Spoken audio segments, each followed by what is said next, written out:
Assalamualaikum warahmatullahi wabarakatuh. Halo everyone. Bertemu dengan saya kembali. Di sini saya akan bahas mengenai konsep operasional dan pengembangan produk bank syariah.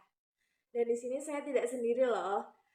Saya akan memperkenalkan dari anggota kelompok kami, yaitu yang pertama ada Arini Hidayah dengan NIM 050, lalu ada Azhara Melian dengan NIM 051, dan saya sendiri Umanatun Fadila dengan NIM 059.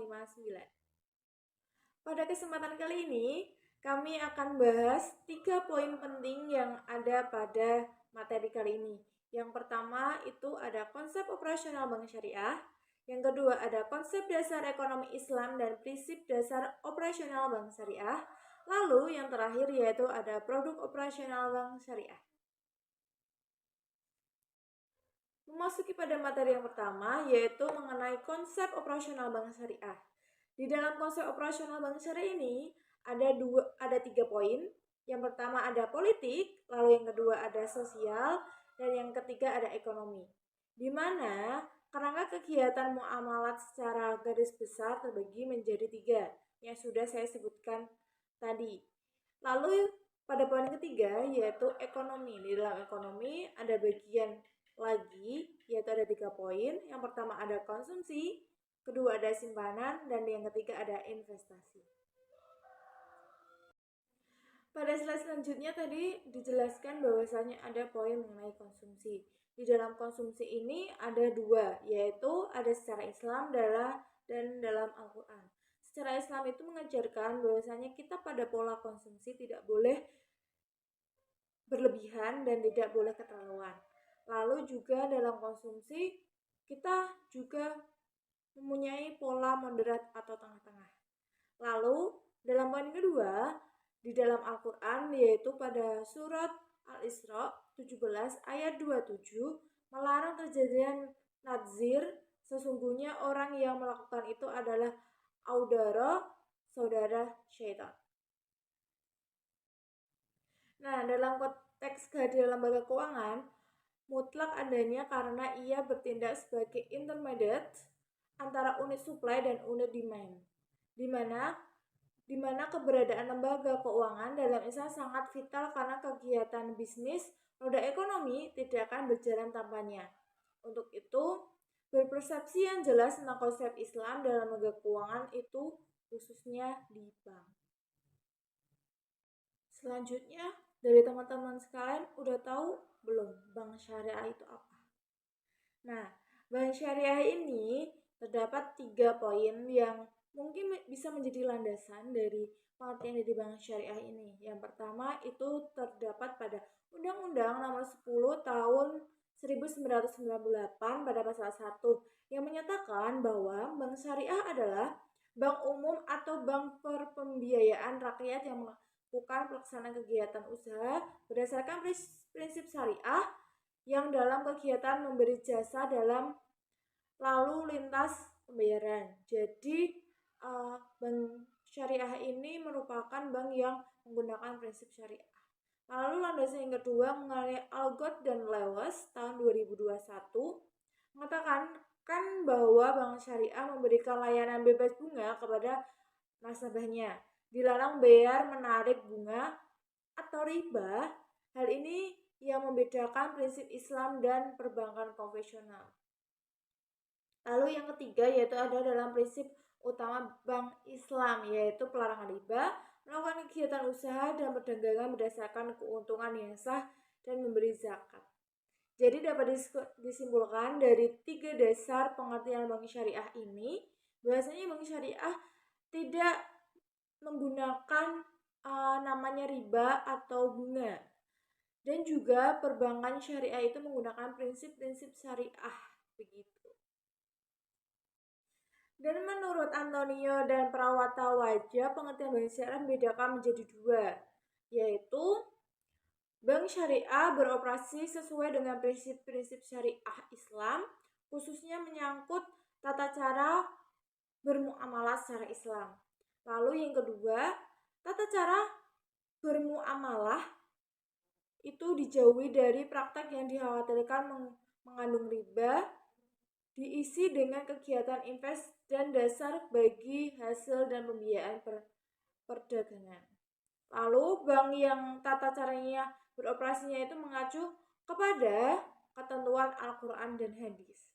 Jadi dalam bank syariah ini, dalam operasionalnya tidak menggunakan hal-hal yang tidak baik, tapi memang sudah ada dasar dari ketentuan Al-Quran dan hadis. Yaitu mengenai analisis terhadap kinerja keuangan bank syariah. Itu dari nomor 1 ada neraca, yang kedua laporan laba rugi, yang dimana ini termasuk dalam analisis keuangan di bank syariah. Sehingga dalam kegiatan ini hasil analisis kinerja keuangan belum menunjukkan kondisi yang real. Dan selanjutnya akan disampaikan oleh rekan saya. Silakan. Selanjutnya, konsep dasar ekonomi Islam dan prinsip dasar operasional bank syariah. Yang pertama ada konsep dasar ekonomi Islam. Terdapat 3 pilar pokok ajaran Islam. Yang pertama yaitu akidah adalah komponen ajaran Islam yang mengatur tentang keyakinan atas keberadaan dan kekuasaan Allah, sehingga harus menjadikan keimanan manakala melakukan berbagai aktivitas semata-mata untuk mendapatkan keridhaan Allah.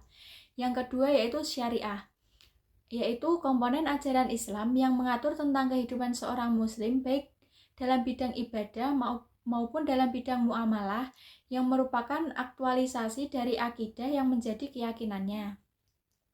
Yang ketiga ada akhlak, yaitu landasan perilaku dan kepribadian yang akan mencirikan dirinya sebagai seorang muslim yang taat berdasarkan syariah dan akidah yang menjadi pedoman hidupnya, sehingga disebut memiliki akhlakul karimah. Selanjutnya, tuntunan Islam yang mengatur tentang kehidupan ekonomi umat. Yang pertama, Islam menempatkan fungsi uang semata-mata sebagai alat tukar, bukan sebagai komoditi.